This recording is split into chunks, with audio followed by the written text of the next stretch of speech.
చూస్తే చెత్త పన్ను రద్దు అన్నటువంటిది హైలైట్ చేశారు. నేటి నుంచి అమలు. వైకాపా ప్రభుత్వం పన్ను వేసి చెత్తను తొలగించలేదు. 85 లక్షల టన్నుల వ్యర్థాలను ఏడాదిలో తొలగిస్తాం. 2029 నాటికి స్వచ్ఛాంధ్ర లక్ష్యం సాధిస్తాం. 2025 డిసెంబర్ నాటికి బందర్ పోర్టు పూర్తి. స్వచ్ఛతా హీ సేవా కార్యక్రమంలో సీఎం చంద్రబాబు. జాతిపిత గాంధీజీ జయంతి సందర్భంగా అందరం ఆయన స్ఫూర్తితో ముందుకు సాగాలి. 2029 నాటికి స్వచ్ఛ ఆంధ్రప్రదేశ్ లక్ష్యంగా అడుగులు వేయాలి. ప్రతి ఒక్కళ్ళు స్వచ్ఛ సేవకులుగా మారాలి. పారిశుద్ధ్య కార్మికులు, స్వచ్ఛ సైనికులు, వారి వల్లే మనం ఆరోగ్యంగా ఉంటున్నాం. వైకాపాది చెత్త ప్రభుత్వం చెత్త మీద పన్ను వేశారు, కానీ వ్యర్థాలను తొలగించలేదు. కావాలని ఆ చెత్తను షాపుల ముందు వేశారు. జగన్ ప్రభుత్వ నిర్వాహకంతో 85 లక్షల టన్నుల చెత్త పేరుకుపోయింది.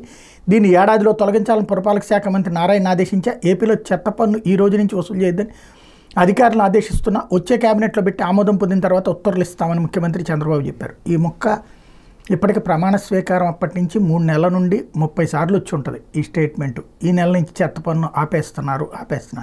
ఇప్పుడు చంద్రబాబు గారు చెప్పింది మళ్ళీ ఇప్పుడు క్యాబినెట్ ఆదేశం, క్యాబినెట్లో పెట్టిన తర్వాత ఇంకోటి చెత్త పన్ను 100కి 60% మంది కట్టట్లేదు.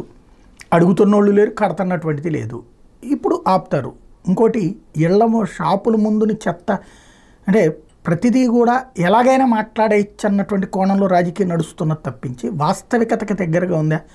మన ఇళ్ల ముందు చెత్త అట్లా పెట్టేసి ఉంచారా? పెట్టేసి ఉంచితే అసలు ఇళ్ళు అట్టు ఉంటాయా? ఏ విధమైన పరిస్థితి వస్తుంది? తీసుకెళ్ళడం ఇప్పుడు లేట్ అవుతుంది ఇంకా ఓ రకంగా చెప్పాలంటే. కానీ ఏదో ఒకటి మాట్లాడేస్తున్నాం ప్రస్తుతం. మన మాటలలో గాంభీర్యం ఎక్కువ కనబడుతుంది, వాస్తవికతకు దూరంగా. చెత్తని తీసుకెళ్ళలేదు. 85 లక్షల టన్నుల వ్యర్థాలని ఏడాదిలో తొలగిస్తుంది. ఎవరిళ్ళ దగ్గర చెత్త పెట్టుంచారు? ఎవరింటి ముందు చెత్త పెట్టుంచారు? ఇంతకుముందు గవర్నమెంట్లో అసలు అన్నాళ్ళ పాటు చెత్త అనేది ఉంటుందా ఒక ఇంట్లో? ఇంటి ముందు డంపింగ్ యార్డులో చెత్తని ఎక్కడికి తీసుకెళ్తారు?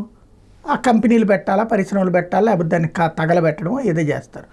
ఇవన్నీ సహజ సిద్ధ అంశాలు. కానీ ఏదో జరిగిపోతుంది, ఏదో జరిగింది అన్నటువంటి కోణాన్ని ప్రొజెక్ట్ చేసుకొస్తున్నారు. చెత్త పన్నుకు సంబంధించినటువంటి అంశం ఇది.